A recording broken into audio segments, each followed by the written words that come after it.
Bonjour à tous. Merci à ceux qui prennent leur temps pour me suivre et pour écouter. Et bienvenue sur votre chaîne de l'éveil spirituel.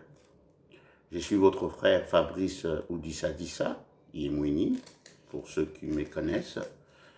Donc je vous salue et sans plus tarder, je reviens ici sur le titre, le sujet que j'avais développé en Lingala, que j'avais intitulé Dieu, le diable n'existe pas, il n'existe que Dieu et ses créatures. Je vais donc essayer de m'employer au même exercice, mais en français, pour permettre à un large public de pouvoir suivre et naturellement d'apporter des débats s'il le faut. On est ouvert à cela, bien évidemment.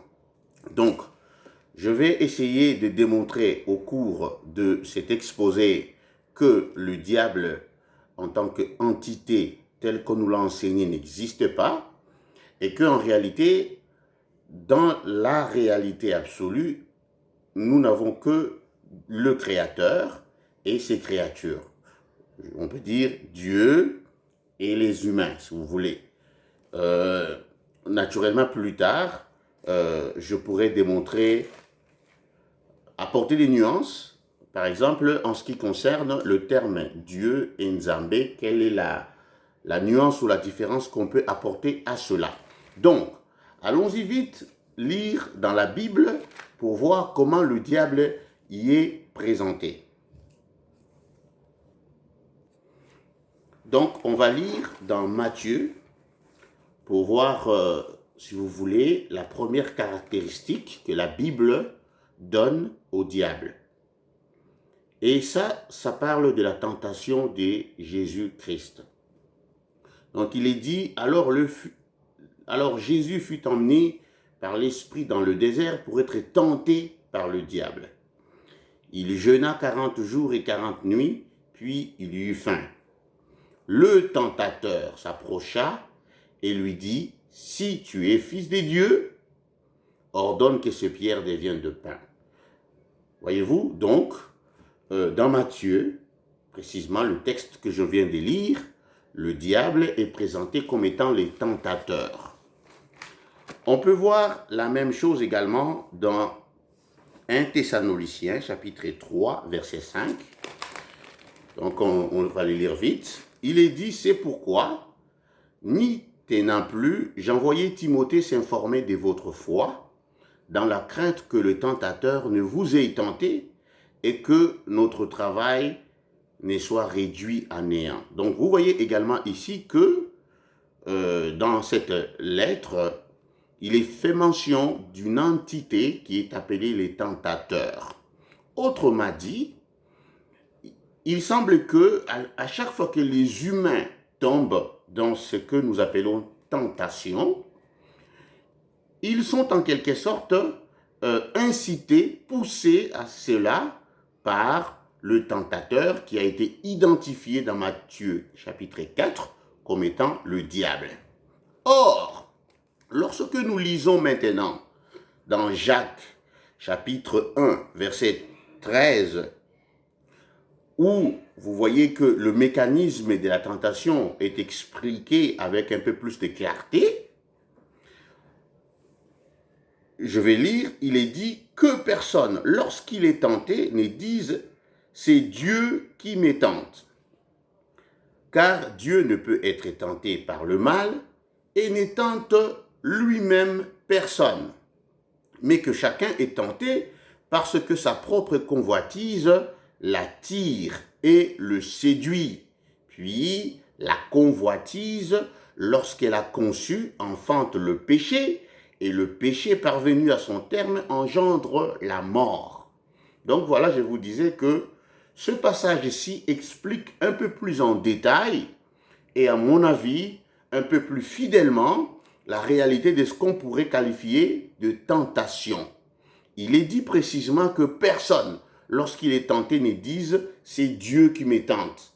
Voyez-vous, l'orateur aurait pu dire « mais que c'est le diable, le tentateur qui les tente ». puisque dans le premier passage que nous avons lu, c'est lui qui a été identifié comme étant le tentateur, donc qui porte cet attribut-là. Or ici, Hébreu ne le reconnaît pas. Hébreu parle seulement du Créateur et de l'homme. Et là, le passage explique clairement, avec précision, que lorsque vous êtes tenté, il ne s'agit même pas du diable, puisqu'il n'en parle pas. Il dit, vous êtes tenté lorsque votre propre convoitise vous attire. Autrement dit, il parle d'une attraction que lui appelle la convoitise, donc un sentiment profond qui prend naissance dans l'homme précisément. Et ça, si j'ai l'occasion plus tard, je démontrerai comment ce mécanisme est possible. Et donc, une fois que cette convoitise monte, et le passage dit même que lorsque la convoitise est conçue, vous voyez, prend naissance. Donc, alors, cette convoitise, elle engendre le péché et par la suite, le péché amène à la mort. Donc, voyez-vous, ce passage nous montre précisément que l'homme, l'humain, est en fait le maître de ses actes. Et donc, c'est ceci qui me permet d'aborder donc le fond de la pensée pour se marier finalement avec les sujets, le thème de l'exposé. C'est qu'en réalité, l'homme, Dieu a créé l'homme et l'a doté d'un potentiel créatif. En fait, en réalité, au même titre que lui. De la même manière que Dieu crée, de la même manière, l'homme crée. C'est un autre sujet plus profond, on aura le temps de le développer plus tard, sauf que ici, déjà, on nous a expliqué un peu le mécanisme de création de la réalité. Ici, on parle de la convoitise qui ensuite engendre le péché, c'est-à-dire, on vous démontre que l'action de ce qu'on va appeler péché prend naissance précisément par la convoitise, donc par un sentiment profond qui naît au cœur, si vous voulez, on peut le prendre comme ça, de l'homme. Mais on verra plus tard que c'est un peu plus compliqué, je dirais subtil que cela.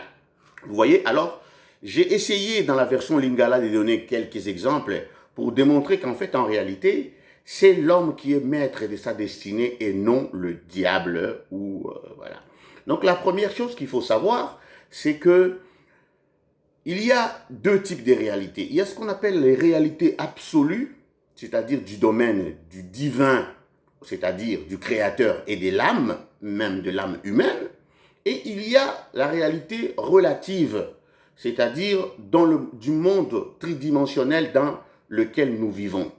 Donc, lorsque l'humain, dans ce monde, dans sa réalité tridimensionnelle, considère les réalités qui lui arrivent, les humains ont tendance à catégoriser cela, à dire ceci est bien, ceci est mal.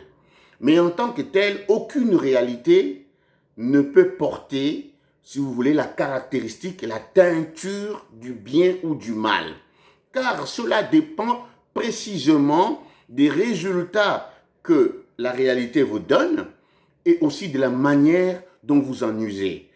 J'avais donné l'exemple, par exemple, d'une scie électrique.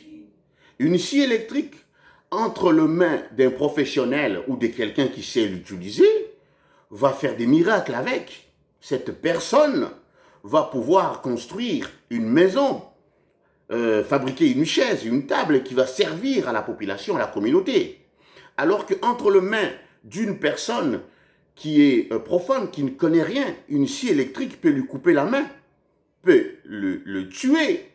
Et voilà cette personne ou le membre de sa famille, d'ordinaire les Africains vont dire c'est un mal, ou bien ils vont incriminer un oncle fatigué, malade, qui habite dans un village reculé, ou un enfant qui raconte des sottises d'un rêve qu'il a mal compris, que c'est de la sorcellerie, ou bien, vous voyez donc, lui-même, ne sachant pas utiliser l'outil, se donne un mal, si vous voulez, va vouloir l'attribuer à quelqu'un d'autre.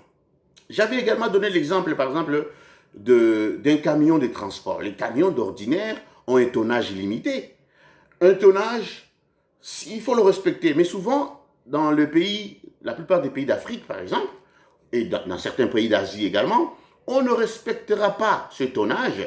Non seulement ça, le chauffeur va peut-être être ivre avant de pouvoir prendre le volant, et voilà que le camion va faire un accident, va perdre toute la cargaison, et toutes les âmes, disons les humains à bord vont mourir. Mais vous voyez, les familles de ceux qui sont éprouvés vont encore vouloir incriminer une entité hypothétique qu'on appelle le diable qui aurait tenté le chauffeur à commettre de tels crimes, etc., etc. Encore une fois, là, je vous dis, il ne s'agit pas du diable. Il s'agit de l'homme, celui qui a décidé de outrepasser le tonnage du camion. C'est lui également qui aura décidé de s'enivrer avant de pouvoir prendre le volant. Vous voyez, il ne s'agit pas du diable. Et souvenez-vous même que la Bible dit que, je pourrais retrouver le texte, c'est que au jour du jugement, vous voyez, s'il y aura un jugement dernier, mais on en parlera également dans une prochaine vidéo, mais c'est toi qui seras jugé. Il n'y aura pas une créature hypothétique qui viendra, dont tu pourrais dire, écoute, en réalité, ce n'est pas moi qui l'ai fait, c'est lui qui m'a incité à le faire. Il n'y aura pas de cela. Pourquoi? Mais on va y revenir. Pourquoi on te jugera toi? Parce que justement, le pouvoir créatif t'a été donné à toi. Et c'était à toi d'en user dans le sens qui convient, on va dire, à ton élévation, à ton évolution. Mais encore une fois, je vous dis que le jugement dernier n'existe pas. J'y reviendrai plus tard. De la même manière que je vous dis que le diable n'existe pas. J'aurais pu parler sans la Bible, mais bon, je prends la Bible parce que pour plusieurs, ça représente quand même une autorité, voyez-vous. Un autre exemple, c'est que, vous savez, la Bible dit que lorsque quelqu'un te donne une gifle sur la joue gauche, présente-lui également la joue droite. Moi, je vous dis que cela n'a aucun sens. Ou bien, c'est un texte qui est mal compris. Voici ce que je vous dis maintenant. Et ça, c'est très pertinent, du moins pour les populations qui subissent l'oppression des dictateurs. Donc, ceci est d'autant plus vrai pour des populations, précisément africaines, qui subissent l'oppression des dictateurs. Vous subissez le mal, et vous dites, le Seigneur sait, lui-même va rétribuer le méchant, etc. Il ne le fera pas. J'aurai l'occasion de vous le démontrer. Pourquoi? Parce que précisément, lorsque quelqu'un te fait du mal, te frappe sur la joue, et que tu ressens la douleur, si toi, tu ne prends pas ta responsabilité d'arrêter son bras, sa main qui te flagelle, pour lui dire, non, écoute, tu me fais mal. Mais voyez-vous, la personne continuera à vous maltraiter. Jusqu'au jour où vous arrêterez sa main. Ici, je prends, voyez-vous bien que c'est très symbolique de dire la main, la gifle, mais il s'agit de plusieurs choses. La personne qui te vole, la personne qui te prive du droit d'aller à l'école, etc. Si toi, tu ne te lèves pas pour lui dire « arrête », voyez-vous, c'est-à-dire que tu n'uses pas du pouvoir créatif de la réalité que le Créateur t'a donnée. Le jour où tu vas prendre la peine de l'arrêter en lui disant « non, arrête », deux choses vont avoir lieu. Premièrement, tu auras aidé l'agresseur à comprendre qu'il agit mal, et toi également, tu auras vaincu quelque chose qui te rendait mal à l'aise. Tu vas te définir mieux et tu vas pouvoir l'aider. Donc, en réalité, vous serez, vous deux, élevés. Vous allez prendre de la hauteur. Vous voyez pourquoi je vous ai dit que c'est tout à fait erroné de croire qu'il est tout à fait moral de laisser quelqu'un te maltraiter en se basant sur un verset de la Bible qui dit « Si quelqu'un te frappe sur la joue gauche, présente-lui également la joue droite. » Voyez-vous? Donc, ceci était en quelque sorte la base de l'exposé que j'avais fait en lingala. Là, j'ai essayé de reproduire une version française pour permettre à un large public de pouvoir le suivre, car j'en ai également reçu des remarques. Voilà, je vous remercie. Si vous avez des questions, des commentaires, n'hésitez pas. Mais surtout, si vous voulez suivre des vidéos que je fais, abonnez-vous et puis activez la cloche de notification pour pouvoir être à la page. Merci beaucoup.